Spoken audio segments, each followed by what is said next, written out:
Takaya ano? Parang tayo video tayo. Hi Kai! Kiray! Hello!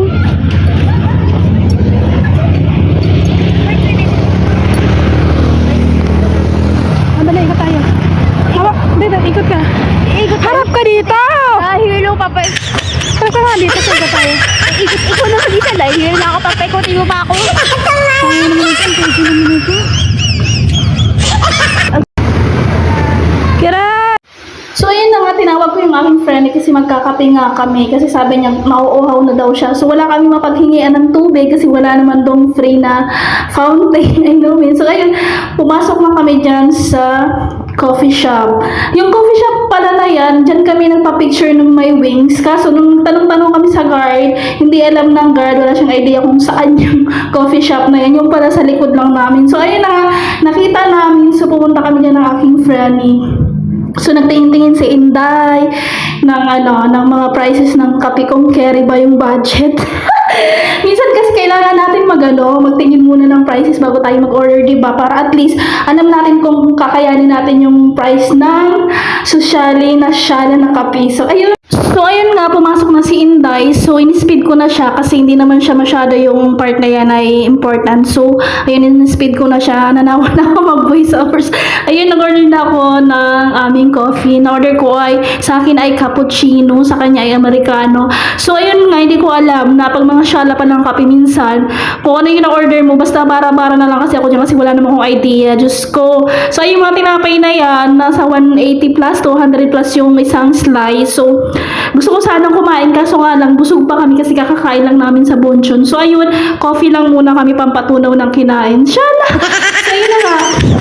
Ang in-order ko sa kaibigan ko ay americano. Wala pala yun, wala pala yung sugar. So, nung time na yan, wala akong idea. So, hindi naman ako nagtanong. Kasi akala ko pag kape, matamis talaga. So, iced coffee yung binili namin dyan. Akin ata ay mocha ata yung flavor, cappuccino. Basta yun na yun, masarap siya yung sa akin na order. So, ayun nga, kinakausap ko yung sales lady. Anong sales lady? Department store.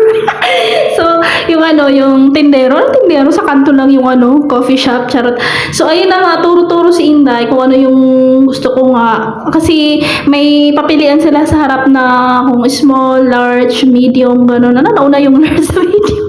So, naguluhan na ako. So, bahala na yun, kayo na mag-adjust. So, ayun, sabi ng kaibigan ko, maliit lang daw yung coffee niya kasi tinanong ko, hindi naman daw siya mahilig sa kape. Buti na lang talaga maliit yung in-order ko sa kanya kasi kung hindi, Diyos ko, sayang lang yung binayad ko. Ang mahal pa naman. Nasa 180 plus yung pinakamaliit. Diyos ko, Lord. Tapos yung sa akin is nasa 200 plus kasi medyo malaki siya, medium, sunod sa small. So, ayun na nga, buti na lang small ang pinili niya. So, nakatipid pa ako, charot. So, buti na lang yun ay small. So, kahit pa paano, hindi kami ng problema.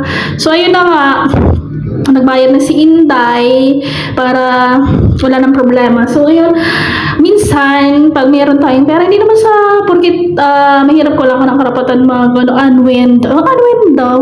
So, kailangan mo minsan yung sarili mo, i-treat mo ba? Yung mo lang, yung sobrang pagod sa pagtrabaho, kailangan mo i-treat yung sarili mo paminsan-minsan. So, hindi ang tawag dyan ay sosyalera, hindi yun.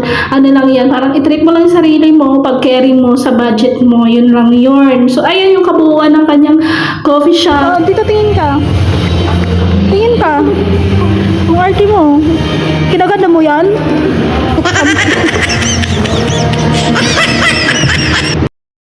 Pero gusto ko talaga siyang matikman yung tinapay kasi kanina pa nag-video yung friend ko. Gusto ko sana kaso tinanong ko siya, ayaw nga niya kasi busog pa rin siya. So, ayan na nga, picture na video kasi maganda talaga dun sa may wings. Yun talaga yung hinabol ko kasi nakita ko sa friend ko sa Facebook. Isa kong friend sa work. Nakita ko din na namasyal sila dyan, nag-coffee sila. So, ayun talaga yung hinabol ko yung wings na yan. Kasi mukha talaga akong anghel dyan. Anghel sa kalangitan. Shala, diba? So, ayun na nga, na kami, naupo na kami ng aking friend. Nakahanap na kami ng table. So, ang ganda talaga ng ambience sa loob. Makikita mo ang daming bulaklak. Mahilig kasi ako sa bulaklak. Feeling mo talaga nasa Korea ka kasi sa sobrang daming bulaklak sa loob. So, ang ganda ng ambience. Tapos, meron pa siyang parang nag-teleport ka sa New York kasi maraming building sa gilid, o diba? So, aura-aura yarn. Ganon-ganon lang tayo. Be happy lang tayo. So, sabi ko sa kaibigan ko, pag hindi mo ako kinuhanan ng video na hindi na kita ililibre sa susunod, yun, natakot siya. So, Wildflower Coffee Shop yan.